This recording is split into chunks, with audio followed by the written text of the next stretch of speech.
Knack 2 is a game that no one ever really expected to happen, and yet it happened. The original game launched alongside the release of the PS4, and it wasn't the biggest hit with either critics or gamers. However, Sony has given Studio Japan a second chance, now without the rush of having to get the game out in time for the release of the PS4. Was all that extra development time worth it? Let's find out.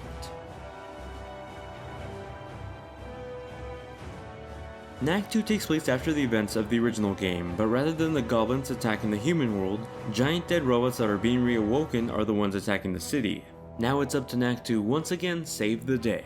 The original game's story was pretty bland with minimal character development and lackluster characters, and sadly Knack 2 doesn't really improve upon that at all. Sure, Knack is still adorable when he's small, but rarely does he ever say anything meaningful to the story outside of a snarky comedic remark in his deep, unfitting voice whenever he's a giant. It's weird because for being the main character of the game, he often at times feels like the most bland one. The centerpiece of the story really feels like it's trying to be the relationship and chemistry between Knack and his human friend Lucas, but even their interactions are pretty boring and minimal at best. The 12 to 13 hour story will forcefully tug you along for the ride, but quite honestly, if I wasn't reviewing this game, I probably would have just drowned it out and just kept playing. I simply just didn't feel any connection or motivation to pay attention to the story, other than the fact that I was already 9 hours into the game and I had to review it.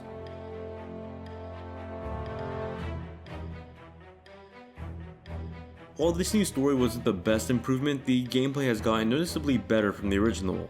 The original Knack had a strict development cycle for the launch of the PS4, and because of it, the game felt very bland and repetitive when it came to gameplay. Luckily, Knack 2 addresses a lot of these problems. The same old beat-em-up action platformer gameplay of the original is back, but this time there's much more variety and customization. Just like the original game, this sequel will have the player control Knack as he traverses through an assortment of different terrains and levels over the span of 15 chapters. Along with the assortment of goblins you'll recognize from the previous game, you'll fight some new and bigger robot enemies that can take quite the punch. The enemy assortment is a bit more varied than the first game, but it can still get a little bit repetitive once you hit the halfway mark of the game. Though I do want to note that the boss fights are pretty entertaining, specifically the final boss in this game. However, the real big addition to Knack 2 is the improvement in combat. Previously, Knack could pretty much just repeat the same punch, kick, and jump over and over again. It's even made fun of pretty early on in the cutscene in Knack 2. This time around, Knack has gotten some upgrades and started learning some new moves. Knack still has his traditional power of being able to increase and decrease in size varying on the amount of relics he has on him. His combat moveset consists of the traditional punch, kick, and jump, along with a guard that's able to reflect projectiles and a dodge move that's activated with the right analog stick. The dodge move being mapped to the right stick actually took quite a bit to get used to just because I was so accustomed to being able to control the camera with the right stick, though Knack 2 has a fixed camera angle. There were often times where I was platforming and I was quickly just given a new camera angle change that confused me midway through platforming. Another often occurrence was trying to get past the limits of the camera for a hidden treasure. Sometimes the chest would be hidden behind the camera and the only way to check behind the camera would be to run right towards it. But anyway, back to the combat. Knack has some new moves that he's learned along his journey. Moves like the Power Punch allow Knack to break through enemy armor as well as knock down shields from goblins.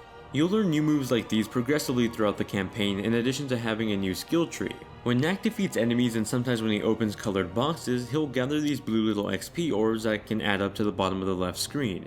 This is pretty much an XP system that can be used alongside Knack's new skill tree to upgrade his moves and abilities like the speed of his dodge roll or even new moves like the Hurricane Punch. It definitely helped keep the combat feeling fresh up to the end of the game. Another welcome change to the combat are Knack's new forms, or I guess changes to the forms. In the previous game, Knack would get different materials at times that can change his body type, but ultimately they'd be more like a visual change or an aesthetic change rather than a gameplay change. In Knack 2, these moments of material changes give Knack new moves to fight away enemies. For example, the iron material lets Knack do a series of fury swipes, while the ice material gives him the power to freeze enemies with the touch of his breath. Additionally, pressing R1 drops the form material and it turns it into a statue that the player can then use for puzzles, bringing us to the next part of the gameplay. While a solid half of the game has you fighting enemies, the other half is all about platforming and puzzles. For platforming, you'll find the staple marks of the genre: rolling platforms, walls that open and close, and swings that let you move from landscape to landscape. It's all pretty standard stuff with everything following the genre's basic rules. Nothing entirely new in terms of platforming game design. The puzzles are pretty much on the same route. Nothing absurdly new in game design, but still a solid experience overall. Most of the time, these puzzles will have you use statues as weights to activate switches, or switch between Knack's larger and smaller form to access certain areas for a puzzle. The co-op mode from the first game makes a return in the sequel, but this time with some more added detail. While the game's story won't address why there's a second knack all of a sudden, or even rev up the difficulty that much because of the second player, it does add new moves to your arsenal. Teammates can use their moves together to combo and create brand new attacks that are only possible in the co-op mode. The simple drop in and drop out nature of the co-op mode made it fun and seamless for my roommate to just join in and have some fun, and it certainly does feel a lot more fun when playing with a friend. Add in those extra moves that you can have when playing with a friend, and it gives even those of you that are playing in single player mode by yourself the incentive to find another player to play with and just re-experience the story.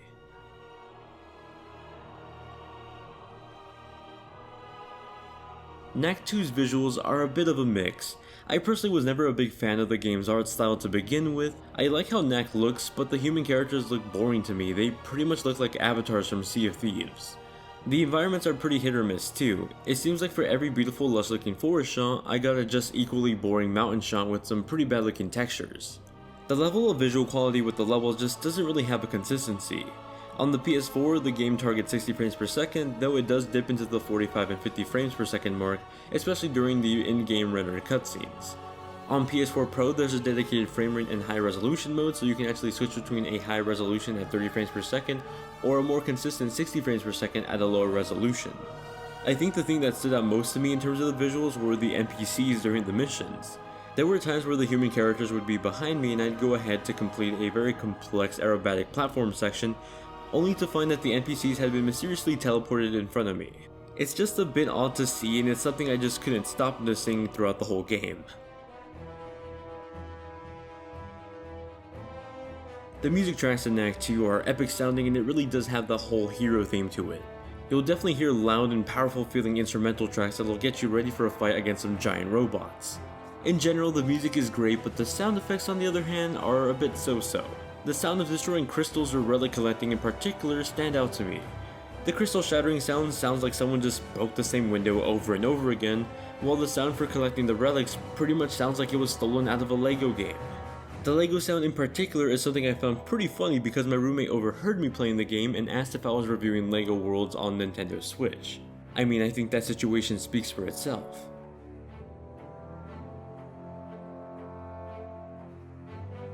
Knack 2 is definitely an improvement from the first game, though that game already had set the bar pretty low. It'd be more surprising to hear that the sequel somehow got worse than the original game with the extra development time. Luckily, that's not the case. Gameplay feels a bit more diverse and generally more fun in terms of the combat and platforming, though the game still struggles heavily with things like the story department and at times the visual and audio aesthetics. $40 seems like the sweet spot if you were already intrigued by the gameplay of the first game and just thought it needed some improvement, but if you weren't interested in the first game to begin with, then I don't think this game will change your mind either. So if you remember seeing the gameplay for the original Knack before it came out and thinking that probably isn't the game for me, then Knack 2 probably isn't the game for you either, even though it is improved from the first game. That does it for my review of Knack 2. If you enjoy this type of content, then please let me know with that like button, and consider subscribing for more content just like this on PS4, Xbox One, Nintendo Switch, and PC. My apologies if I do sound a bit tired during this voiceover in particular. It is currently 5 in the morning, I am very tired, and I have class in about 4 hours from 9 AM to 6 PM, so that's going to be very exciting. But I really wanted to get this review out in time for the release date, so you guys that kept asking me to review the game could hopefully get a definitive answer if it's worth getting or not. So hopefully you guys enjoyed the content and found it useful. As always, thank you all very much for watching, and keep on gaming.